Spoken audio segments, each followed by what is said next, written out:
Hey everybody, welcome back to the farm. The day has finally come.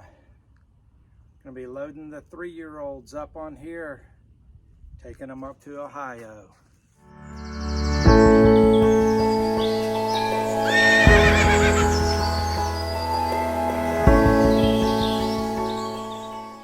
So if you've been following along, you know that I've had some Percherons that I picked up in South Dakota when they were 5 months old.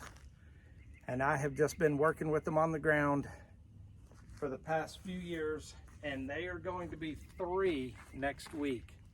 So I have done pretty much everything that I can do. I mean, obviously I can do more, but I've been working with them on the ground, putting their halters on, putting their harnesses on, putting their bits and their bridles, lead roping them around, doing all that type of stuff.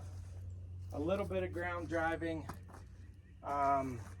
but I am going to take them up to Ohio, and they are going to go into training up there, and they will be working with the seasoned team up there, plowing, spreading fertilizer, planting, and whatever else they do.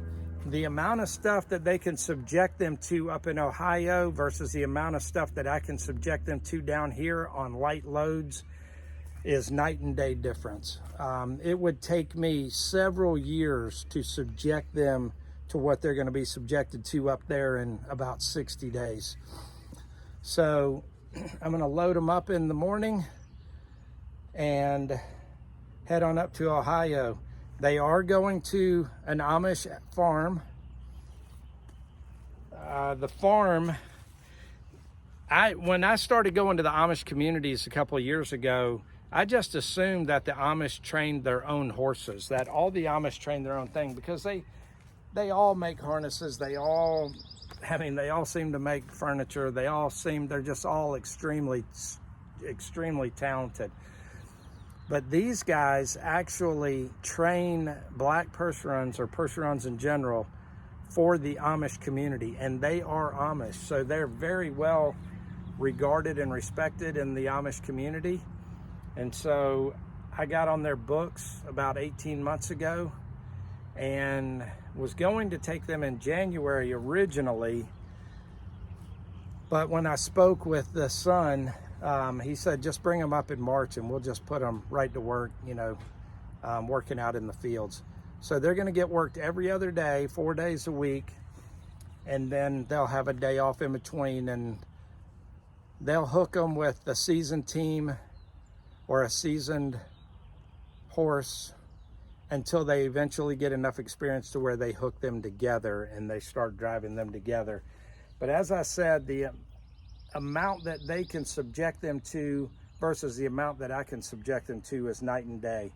All of my loads are light. All I do is pleasure driving. I don't really do any plowing. I'm going to be doing some sickle mowing, which you'll be seeing that coming up in the near future.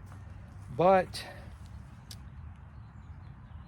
an actual load, like I said, a load full of manure, spreading it and hearing all the clattering and all of that type of stuff, and the plow and feeling the drag, and then on the road, going by traffic and going from field to field. They're going to be fully immersed into it immediately.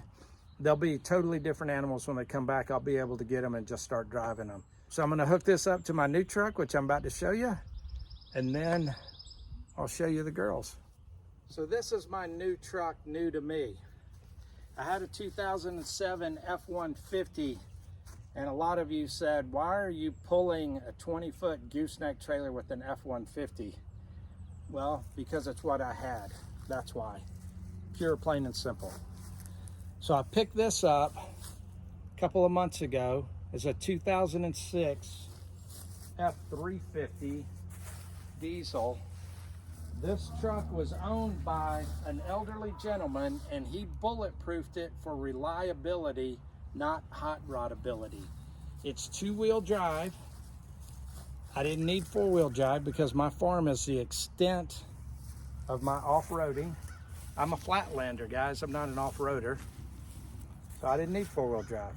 why I got a 2-wheel drive Kawasaki Mule, and that's why my next tractor will be 2-wheel drive.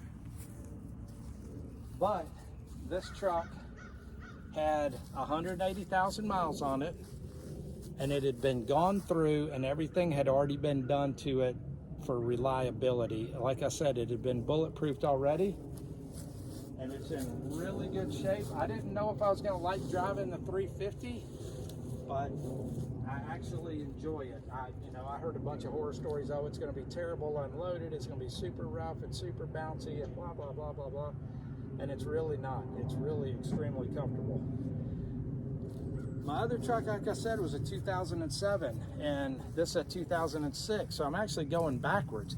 I would love to have a 2015, 2016, but I didn't have $40,000, $50,000 to spend on it. This truck was mid-teens, had 180,000 miles on it, and it was taken care of maintenance-wise. And like I said, bulletproof for reliability, not hot rodability. The beauty of this truck was it was owned by an elderly gentleman. It wasn't bought by a dad and given to his son, and his son put the Carolina rake on it and has it blowing coal and all that horse crap. This is just a very reliable truck the way it is. But I didn't have Bluetooth, I didn't have backup cameras, I didn't have the upfitter switches, I didn't have a lot of stuff. But let me show you what I've done. So the first thing I did was I added a tailgate camera, or a tailgate handle with a camera integrated into it. Second thing I did was add a camera up at the third brake light. So when I got it, it had a plastic bed liner in it. The bed liner had been cut out to accommodate the hitch rails, but he removed the hitch rails and put them in his other truck. I didn't like the plastic bed liner, nor did I like, I don't care for these rails, just because they're always in the way and when you're trying to slide stuff in and out, but it is what it is. I was able to pick up these rails and this hitch for $100. And then I added a bed rug in here, and I'm really liking it. It's soft on my knees, and anything that gets on it, you can just hose it off. Dirt, rocks, mulch, whatever, you can just hose it right off, so it's not a big deal. But the truck, like I said, is extremely clean. Hadn't been wrecked. It's a Lariat, 2-wheel drive.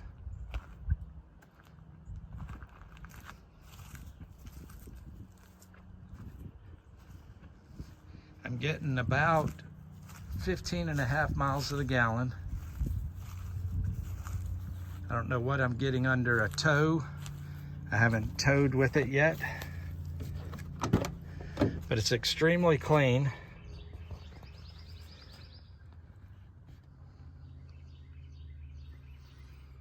Got my stuff for the trip already in here. Non-smoker, no pets.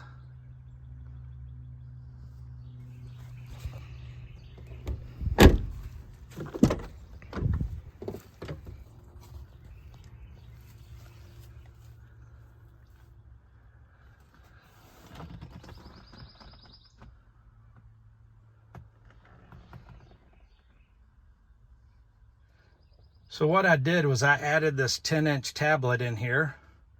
It doesn't block anything. It doesn't block my AC or my vents. And then I added the upfitter switches down here. And I've got Pandora and, you know, all my maps and everything. I've got hands-free. I've got everything at, you know, Apple CarPlay and all that. But when I put it in reverse, well, my tailgate's down, but anyway, I've got that, and then when I hit upfitter switch 4, it gives me my bed. So with the truck being as clean as it is, only having 180,000 miles on it, and me putting those updates on it, I've got everything I need. So I'm extremely happy with it. and I'm looking forward to actually towing the horse trailer with the girls on it with something that's actually meant to tow versus that 2007 F-150. While it was rated to pull the amount of weight I was pulling, the transmission wasn't rated for it. You know, the rear end wasn't rated for it. The transmission, the cooling system wasn't rated for it. It was all rated at towing capacity type stuff, but not at, you know, the weights that I was getting real close to pulling. So I was on borrowed time. Felt like I was going to leave my transmission or my rear end on the side of the road. The rear end was starting to sing really bad, so it was going to need a rear end pretty soon. So anyway, I'm super excited about getting this girl hooked up and getting on the road in the morning. Well, let's go get the girls and I'll show you how they're doing.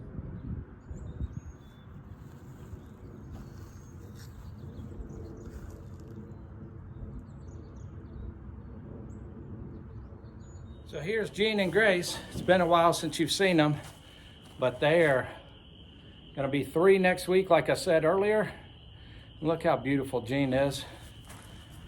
And Grace over here. Grace is just a little bit smaller than Jean, although it doesn't look like it, but they are very, very, very sweet. She's ready to back up and get out of her stall. But they are all brushed out and ready to go.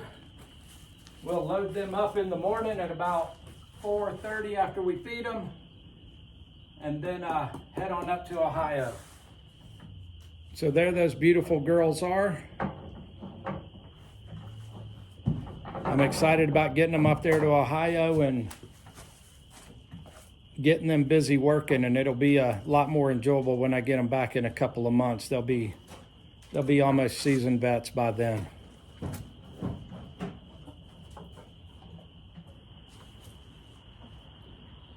You got Jewel over here. And then Becky's behind me just looking out into the darkness. So next week we'll show you the Mid-Ohio Draft Horse Sale. That'll be pretty exciting. I'm looking forward to seeing that. Looking forward to sharing that with you. So I appreciate you tuning in this week, and as always, remember who you are, be kind to those around you, stand up for what you believe in.